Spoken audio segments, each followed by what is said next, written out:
नमस्कार विद्यार्थी मित्रांनो, तर माझ्या YouTube चॅनलमध्ये मी तुमचं सहर्ष स्वागत करीत आहे. तर तुमच्यासाठी एका महत्त्वपूर्ण विषयावरती व्हिडिओ घेऊन आलो आहे, तो म्हणजे महाराष्ट्र शासनाच्या विविध विभागामध्ये जवळजवळ 17 पदांवरती या पेसा भरतीमुळे काय चाललं आहे की विद्यार्थी अजूनही वेट करतात. कारण की जे 17 पद आहेत वेगवेगळ्या विभाग आहेत ते ऍक्च्युली.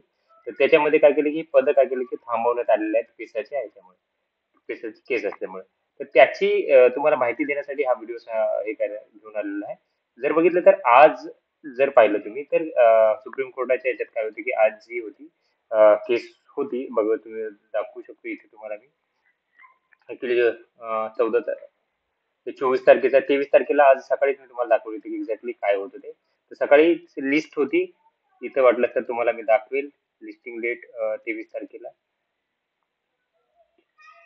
ऑल जज नेम नुसार दाखवतो. ओके, सकाळीच होती ही पार्टीवाला होते सुप्रीम कोर्टात जे जज आहेत ते पार्टीवाला.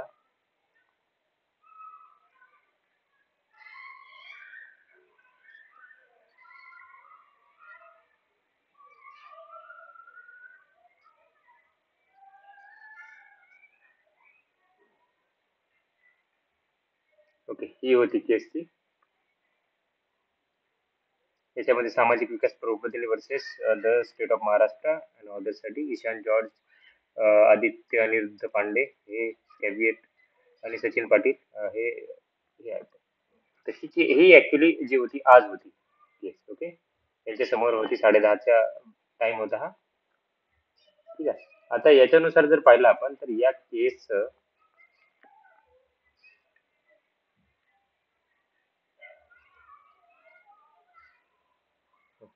या केस आपल्याला काय करत आहे की हे बघूयात आपण डिटेल की काय होतं आज एक्झॅक्टली.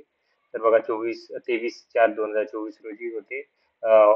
ऑनरेबल चीफ जस्टिस आहेत JP पार्डीवाला आणि दुसरे जे आहेत ते मनोज मिश्रा, हे दोन आहेत जज आहेत त्यासाठीचे. आता याचं बघूयात की स्टेटस काय आता. ऑलमोस्ट हे येत आहेत, ऑर्डर येत आहेत. तर बघा अजून तरी इथं आरोपी म्हणजे काय असतं की रिपोर्ट ऑफ प्रोसिडिंग जे असते प्रत्येक याची, ती काय केलं की दरवेळेस ज्यावेळेस हे होते त्यावेळेस काय केलं की रिपोर्ट ऑफ प्रोसिडिंग दिले जाते. आजपर्यंत आतापर्यंत तर आलेली नाही. याचे दोनच मिटिंग होतात, एक तर तुमची केस काय काय ते झालेली नसते आणि दुसरी गोष्ट अशी आहे की अजून तर याच्यात अपडेट नाही. म्हणजे कधी कधी काय होतं की एक दिवस नंतर ना कधी कधी काय होतं की हे येतात, डिसिजन्स येतात. तुम्हाला मी दाखवतो बघा आजच्या ऑर्डर्स ज्या आहेत डेली ऑर्डर्स मध्ये तुम्हाला इथे दाखवेल मी. डेली ऑर्डर जे असतात प्रत्येक दिवशीचे येतात, आरोपी डेट जे असते रिपोर्ट ऑफ प्रोसिडिंग नुसारही आपण काय करू शकतो पाहू शकतो की आज त्या तारखेची जी हे आहेत त्या कोणत्या कोणत्या होत्या. RQD DSA.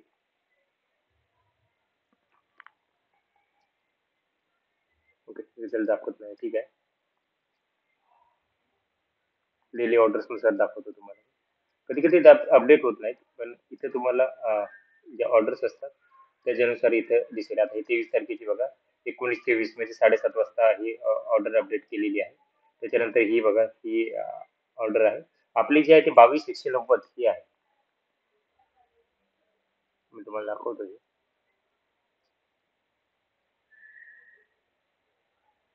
आपली जी लिस्टिंग होती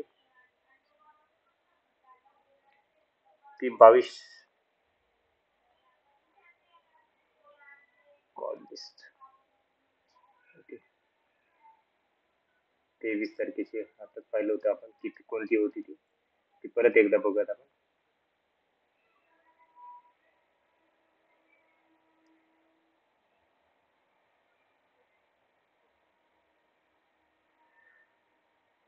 तुमच्यासमोर लाईव्ह दाखवत आहे.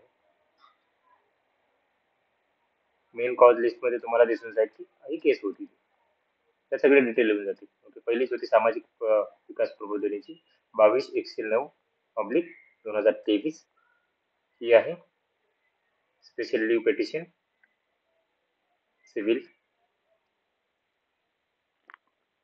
आता याच्यानुसार आपल्याला हे चेक करायला लागेल की कोणता आहे. तर 22/109 आहे. तर याच्यानुसार मी काय केलं की आता हे एक एक सर्च करण्यापेक्षा इथे सर्च केलं, कंट्रोल F 0 केला नाही, 22/109 ही नाही आजची एकही त्याच्यामध्ये ही काहीतरी मला दिसणार नाही. ठीक आहे, तर याचं मीनिंग असं होतं की एकतर हिअरिंग आज झालेली नाहीये आणि दुसरं असं असेल की सपोज कधी कधी काय होतं की जे आहेत आता इथं बघू शकता की कालची ही आहे ती आज अपडेट झालेली आहे. ठीक आहे, कालची जी हिअरिंग आहे ती आज अपडेट झालेली आहे. तर सपोज उद्यापर्यंत आपण काय करू शकतो, वाट बघू शकतो, त्यावेळेस काय करू शकतो, याची अपडेट घेऊ शकतो. आतापर्यंत तरी अपडेट झालेली नाहीये हे चांगले आहे आता. जसे होईल तसं मी काय